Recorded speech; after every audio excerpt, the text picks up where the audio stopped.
Hello. Welcome to ISC 2019. We are recapping some of the trials for Wednesday. So I'm Miguel Perez-Pinzon. I'm the chair of the ISC Program Committee. And I'm Louise McCullough. I'm vice chair of the Programming Committee. And we're just going to recap two of the trials that we heard today about at the plenary. Right. So, Miguel, I think you were going to discuss the results of SHINE. SHINE. So today we had the SHINE trial presentation, which is actually looking at the hyperglycemia in ischemic stroke patients.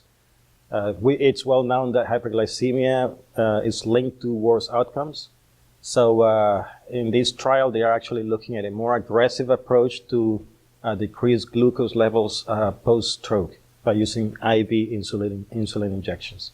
So this was a multi-center trial, more than 1,000 patients, comparing the insulin treatment versus the standard treatment.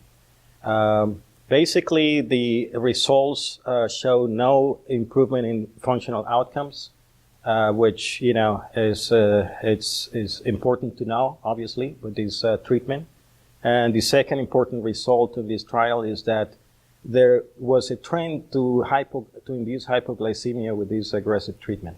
So that's also important to know, because then you would have to have a more aggressive approach of controlling and looking at glucose levels with this treatment. So overall, though a futile trial, it answers a very important question about how rigid we need to be about controlling blood sugar. So it seems like standard care of keeping it under 180 avoids those hypoglycemic events and probably causes no additional harm. So it is very useful for a practitioner to know that we can liberalize the blood glucose a bit. Very helpful trial. Now, the second trial, which I'm going to speak about, is silazostazole using dual antiplatelets. This has been an incredible controversy in stroke, in primary and secondary prevention. If somebody comes in with a stroke and they're on aspirin, do you add a second agent? Do we choose clopidogrel? Do we choose silazostazole? Which is the best? We now know from some of our other ongoing trials like POINT, leaving people on dual antiplatelets does have a risk of hemorrhage. This morning, we learned that using silazostazole not only did not have an increased risk of hemorrhage for using in select patients, but it reduced the secondary stroke events. So it reduced ischemic strokes and did not increase the risk of hemorrhage. So overall, a very positive and promising trial that will probably work our way into our guidelines about how we treat patients in the future.